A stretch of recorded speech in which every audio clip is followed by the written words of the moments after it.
Hey guys, welcome back to my channel. আজকে আমি একটা ঘটনা নিয়ে তোমাদের সাথে ভিডিও বানানোর জন্য এলাম। কারণ আমি ভাবিনি যে আমি এভাবে আলাদা করে ভিডিও বানাবো। কালকে আমি একটা পোস্ট দিয়েছিলাম। তোমরা সবাই জানো, সোহিনী বলে একটি মেয়ে যার সাথে খুব খারাপ একটা ঘটনা ঘটে গেছে।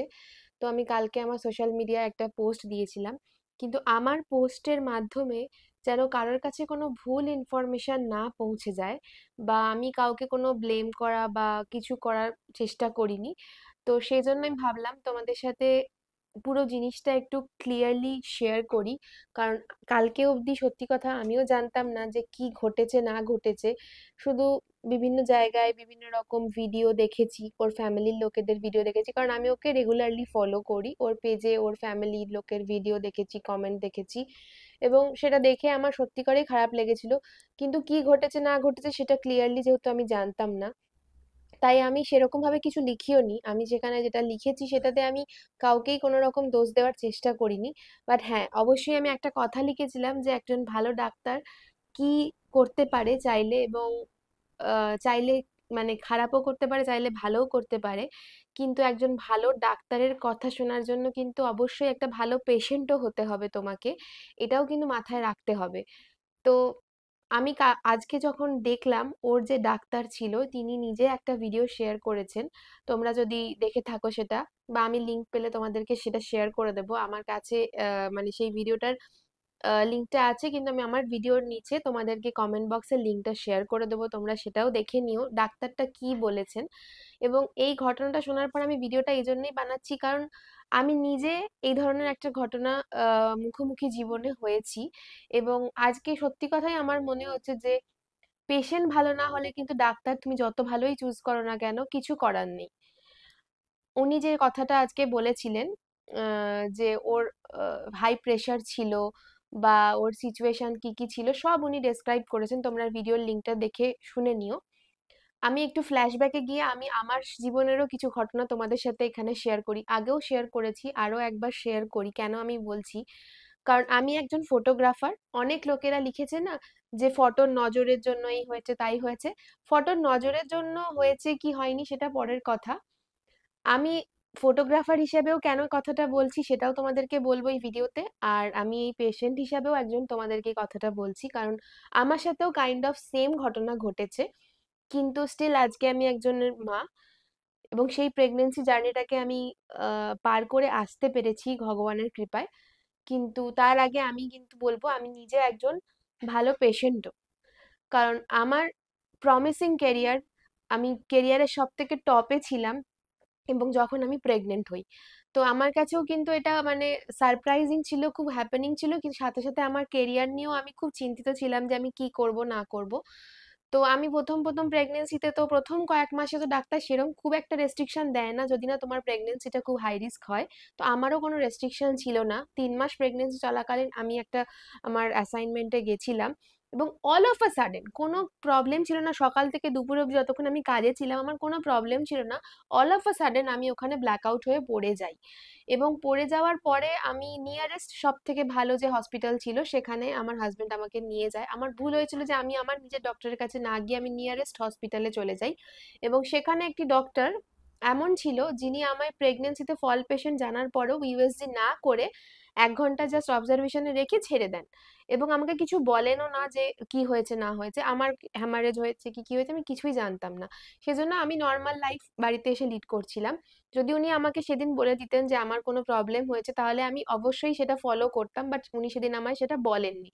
তো 10 দিন অবধি নর্মাল ভাবে থাকার পরে আমার হঠাৎ করে হেভি ব্লিডিং স্টার্ট হয়। এবং প্রেগনেন্সিতে হেভি ব্লিডিং মানে বুঝতেই পারছো, লোকের কাছে এটাই মনে হবে যে সব শেষ হয়ে গেছে। এবং আমার ফ্যামিলি এবং নর্মাল যে সমস্ত ডাক্তারের কাছে আমরা ফোনে কথা বলতাম তারা সবাই শুনে এটাই বলছিল, এত হেভি ব্লিডিং মানে মিসক্যারেজই হয়ে গেছে হয়তো, বাট ইউএসজি করাও।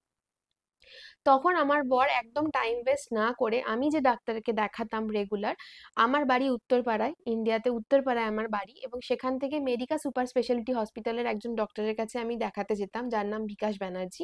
আমার বাড়ি থেকে সেটা 1 থেকে 1.5 ঘন্টা লাগে বাই রোড।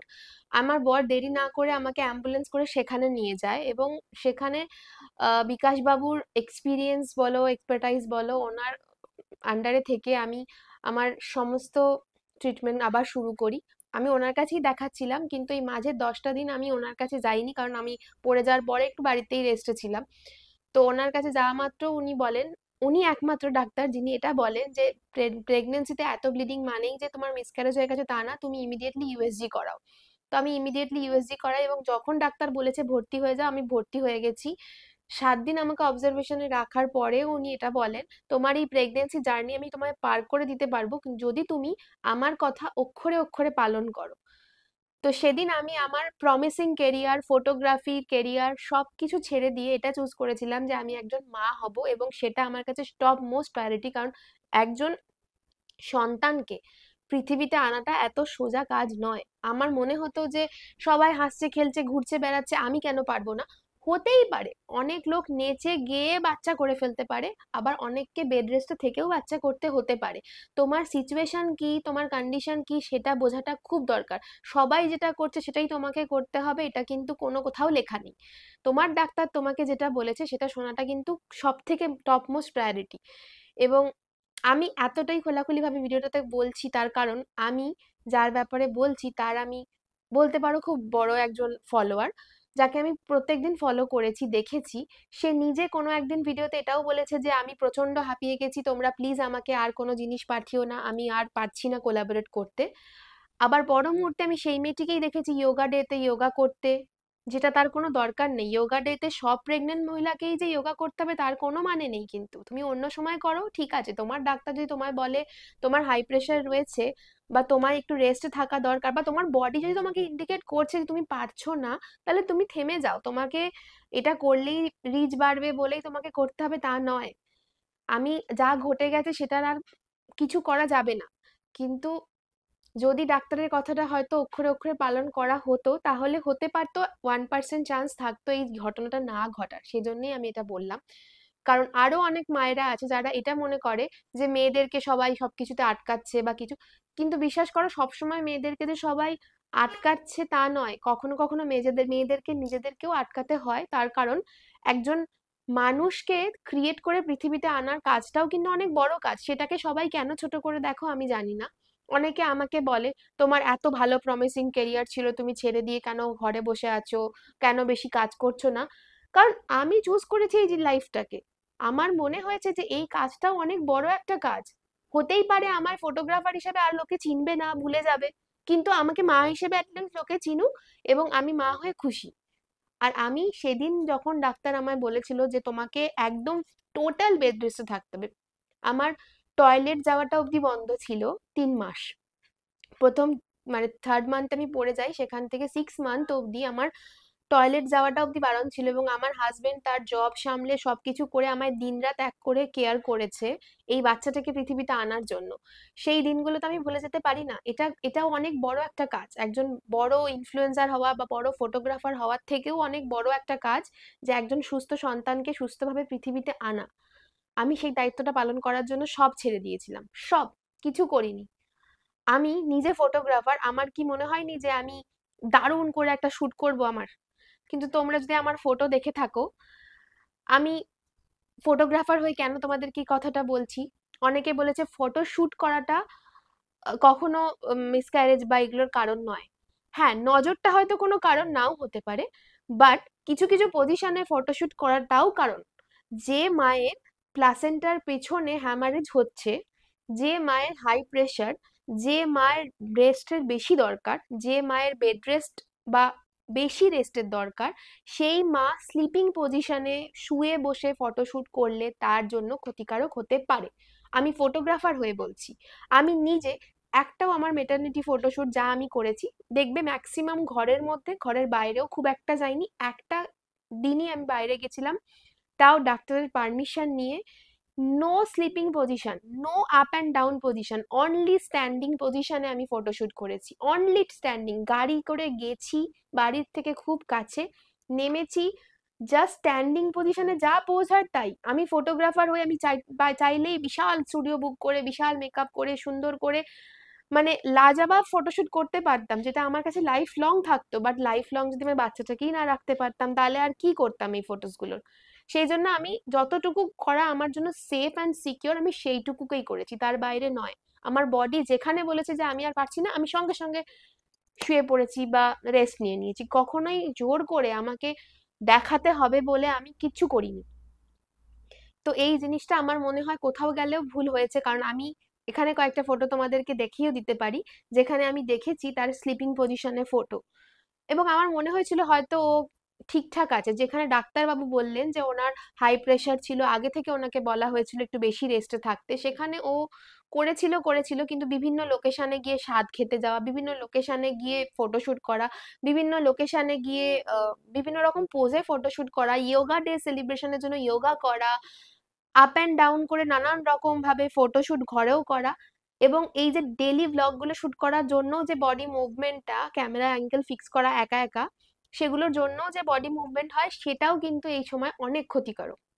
তো সেটা করাটা কিন্তু আমার মনে হয় কোথাও গিয়ে খারাপই হয়েছে, এবং যে লসটা হয়ে গেছে সেই লসটার রিকভারি সত্যি কথা বলতে কেউ কোনোদিন করে দিতে পারবে না, এবং ওই কষ্টটাও হয়তো কেউ কেড়ে নিতে পারবে না। আমার এই ভিডিওটা শুধু তাদের জন্য। আমার আমি কিন্তু কোনো ডাক্তারকে কখনো ছোট করে দেখিনি বা বলিনি। হ্যাঁ, আমার লাইফের এক্সপিরিয়েন্স, আমি খারাপ ডাক্তার দেখেছি, ভালো ডাক্তার দেখেছি, তাদের এক্সপিরিয়েন্স কম বেশি থাকতেই পারে, কিন্তু আমি এই জার্নিটা এভাবে পার করেছি।